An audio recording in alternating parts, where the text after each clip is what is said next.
What's up, y'all? It's your girl, Name It Fly, aka Sweet Sister, and I'm back with another YouTube video. As promised, I'm gonna be dropping a video every day for the entire month of May. Y'all, I just got a quick message for y'all. It's been on my heart all day. Like, all day, it's been in my spirit to post a video about this. And I'm like, I don't really want to do that. But you have to be obedient. I've been telling people you got to be obedient. I've been telling myself, you just have to be obedient. If God say do it, do it.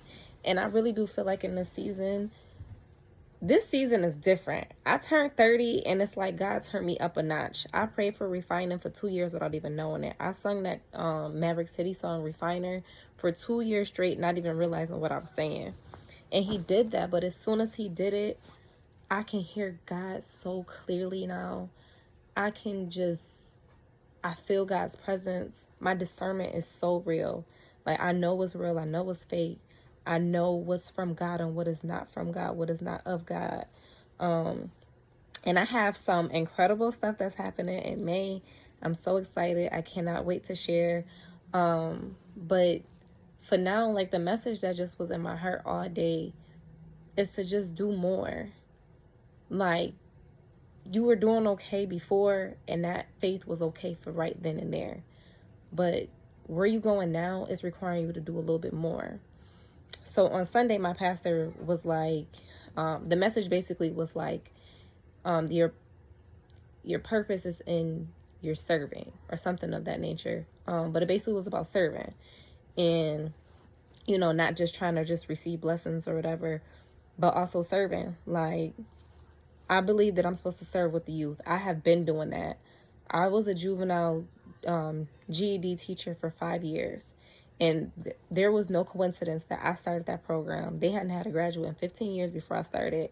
I left with 16 underneath my belt. Before moving down here, I worked with juvenile delinquents, and I was able to just calm them down. I worked in the worst house. I don't even know if the building is still open now or what they're doing. I've been gone 6 years. This year makes 6 years. That's so crazy. Time waits for nobody. So if it's something that you want to do and it's on your heart, write it down, pray about it.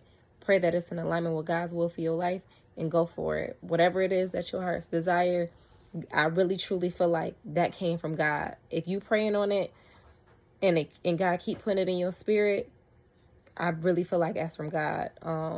So I say that to say to pray about things, yes, but also put in the work. Like, He not gonna just hand it to you and say, here, there you go. But and that's a word within that's a word for somebody else, because the word really for today is just, it's these kids, y'all.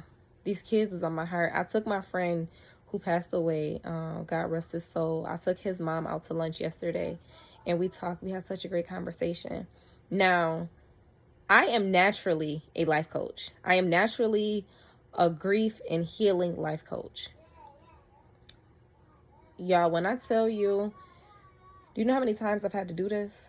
Do you know how many times I've had to sit and talk and comfort and pray and pray and pray and pray? You know how much I'm doing that right now? I wanted to, when I left the juvenile, I said I'm going to be coming back. But I'm not going to be coming back to work up underneath them. I'm going to be coming back working for myself and being a volunteer of some sort, or working with them through the state. But I truly, truly feel like it's more that I'm supposed to be doing. I don't want to wait till they're already in there. I want to prevent them from even getting there. What can I do?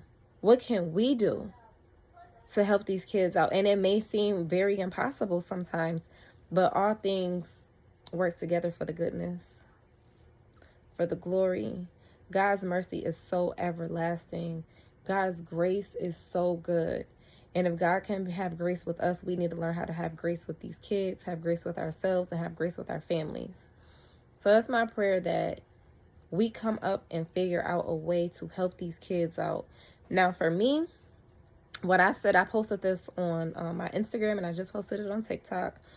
I'm going to be giving out, I don't know, I got to pray on it, because I already have it on my website where I give teen facials for $65. But I'm thinking I want to do teen facials for $50 for the entire summer. Getting their skin back together, giving them something to look forward to, giving them a routine, something to do. And with that, they'll also have homework with it.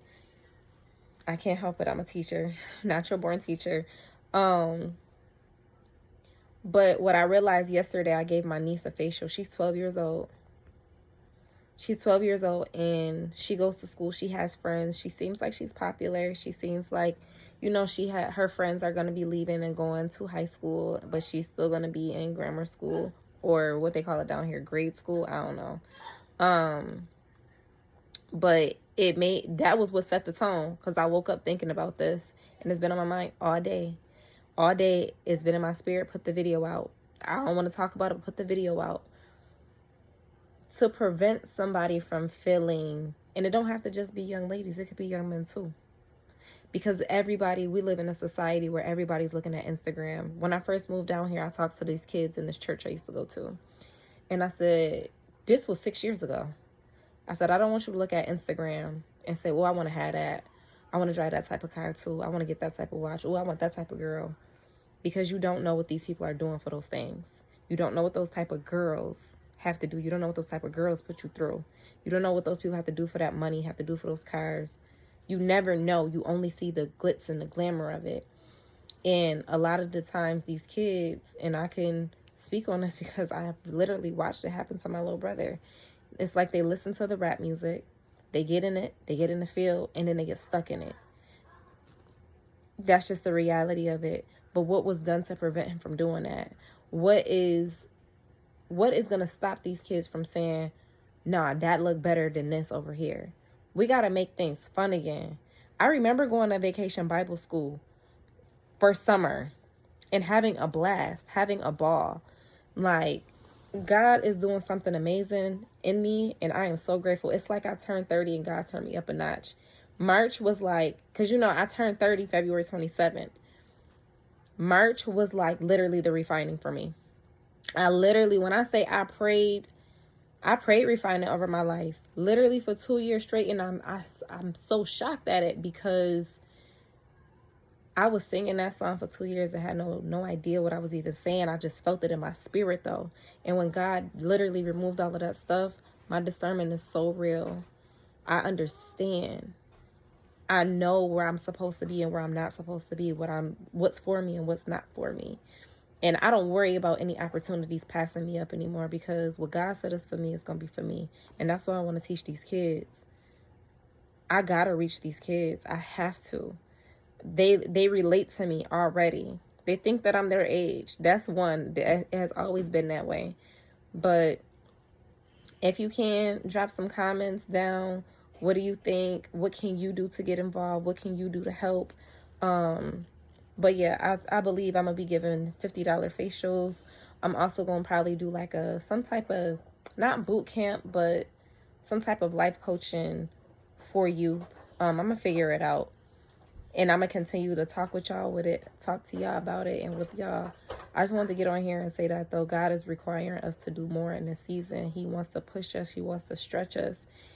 If you have been living how I'm living, and if you follow me on TikTok, make sure that you do. Squeaky Sister on everything, TikTok and Instagram, as well as YouTube. March was crazy.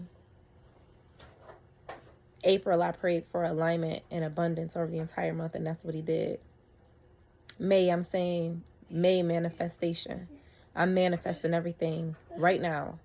I'm praying that my heart's desires are aligned with God's will for my life, which I believe that it is, because he wouldn't keep putting this on my heart if this is not what he wanted for me. And I just pray that this message reaches as many people as it needs to, and that we literally come together to make a change. When I was in high school, my favorite award that I got was most likely to change the world, and I'm going to do that.